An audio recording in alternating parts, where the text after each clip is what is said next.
Il semble que les abris ne soient plus un lieu sûr pour les Israéliens.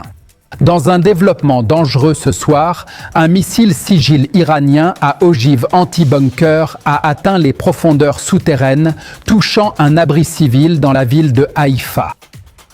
La frappe dont parlent nos témoins n'est pas qu'une explosion de plus dans cette guerre. Elle porte une signification totalement différente car elle a atteint un lieu censé être la dernière ligne de protection lors des attaques de missiles.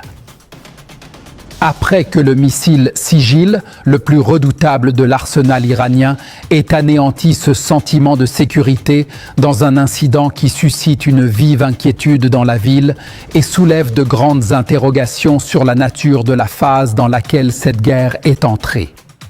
Nous sommes donc face à un développement marquant en ce 13e jour de cette confrontation. La frappe dont parlent nos témoins a touché l'abri du quartier central de Hadar à Haïfa, l'un des grands refuges que les habitants rejoignent habituellement quand retentissent les sirènes d'alerte et qui à ce moment-là était bondé de centaines de personnes venues y chercher protection. En contemplant ces scènes qui nous parviennent maintenant, on peut décrire ce que nous voyons comme le cauchemar de Haïfa ce soir, où le refuge supposé s'est transformé en piège mortel. Les images montrent un véritable enfer. On voit un vaste incendie s'élever au-dessus de la zone de l'abri, des flammes jaillissant du cratère du site touché, tandis que la zone se remplit d'ambulances et d'équipes de secours tentant d'atteindre les blessés et d'évacuer ceux qui étaient à l'intérieur au moment de l'explosion. Le missile utilisé dans cette frappe, comme nous l'avons mentionné et selon les sources, est un missile balistique de type Sigil. Ce missile précisément est l'un des plus sophistiqués et complexes de l'arsenal iranien, conçu pour porter une ogive capable de percer d'épaisses couches de béton et des fortifications profondes avant d'exploser à l'intérieur. Cette capacité à percer les fortifications n'est pas qu'un détail technique, mais une caractéristique fondamentale de ce type de missile qui s'appuie sur une vitesse de chute élevée et une masse de pénétration concentrée, lui permettant de franchir les lourdes barrières de béton et d'atteindre la structure interne des cibles fortifiées. C'est précisément pour cette raison que les experts expliquent la nature des destructions qui ont frappé le site de l'abri à Haïfa, où l'explosion n'était pas seulement superficielle en surface, mais son impact s'est étendu à la structure interne du site, provoquant l'effondrement de parties des entrées et des couloirs à l'intérieur même de l'abri. Pour Haïfa, l'usage d'un missile de ce type à cet endroit précis ajoute une dimension inédite aux événements de cette nuit, car la frappe n'a pas visé un site exposé en surface, mais a touché une structure conçue pour résister aux bombardements les plus intenses. Côté réactions internationales, Reuters a rapporté, selon des sources du renseignement, le ciblage d'un abri civil en plein cœur d'Israël, événement catastrophique qui efface purement et simplement la notion de zone sécurisée. L'agence cite des responsables qui alertent. Poursuivre l'affrontement avec une telle intensité destructrice signifie une perte totale de vies humaines, dans un contexte d'appel croissant à un arrêt immédiat de la guerre pour éviter le pire. De fait, les équipes de secours du front intérieur à Haïfa décrivent une situation extrêmement critique. L'explosion souterraine a provoqué l'effondrement des accès principaux, piégeant des dizaines de personnes aux étages inférieurs.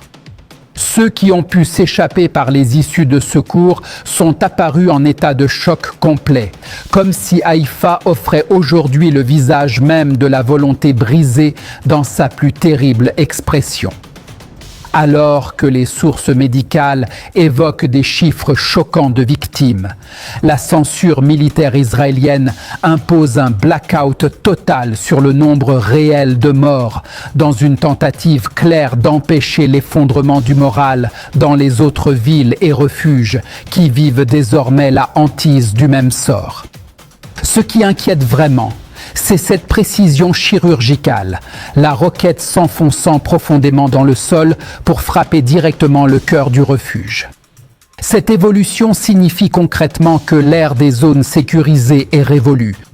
Si les refuges sur lesquels des milliards ont été dépensés pour résister même aux bombes nucléaires ont été percés ainsi par une roquette conventionnelle, alors le front intérieur est totalement exposé à la nouvelle technologie des missiles iraniens. Apparemment, le message de Téhéran au 13e jour de guerre était clair et sans équivoque. Vous n'êtes pas en sécurité. Le ciblage du refuge Hadar à Haïfa par un missile anti-bunker est l'annonce officielle de la fin de l'ère des refuges. Israël ce soir ne pleure pas seulement ses victimes, mais pleure sa sécurité ensevelie sous les décombres du refuge, ce lieu qui était censé les protéger depuis si longtemps. En ce moment, chers téléspectateurs, nous recevons des images en direct de Haïfa également. Comme vous pouvez le voir à l'écran, les systèmes de défense aérienne israéliens tirent des salves successives de missiles intercepteurs pour tenter de contrer les attaques entrantes. Le ciel au-dessus de la ville s'illumine d'une série d'interceptions rapprochées dans une scène qui reflète l'intensité de la pression que subissent ces systèmes de défense cette nuit. Et il semble que cette nuit soit vraiment différente à Haïfa. La scène dans le ciel en dit long sur l'ampleur de l'affrontement qui a atteint cette ville côtière. Les interceptions se poursuivent à intervalles rapprochés et les sirènes d'alerte retentissent encore dans plusieurs quartiers, tandis que les équipes de sécurité suivent la trajectoire des projectiles entrants et tentent d'y faire face instant par instant. De telles scènes, le tir d'interception à ce rythme accéléré reflète la nature de la phase atteinte par l'affrontement en ce 13e jour, où les frappes ne sont plus un événement isolé, mais font partie d'un échange de tirs continus au-dessus des villes. Et pendant que les équipes de secours poursuivent leur intervention sur le site de l'abri touché dans le quartier d'Hadar, le ciel de Haïfa reste en état d'alerte maximale. Tentative continue d'intercepter et surveiller toute nouvelle vague dans les heures à venir.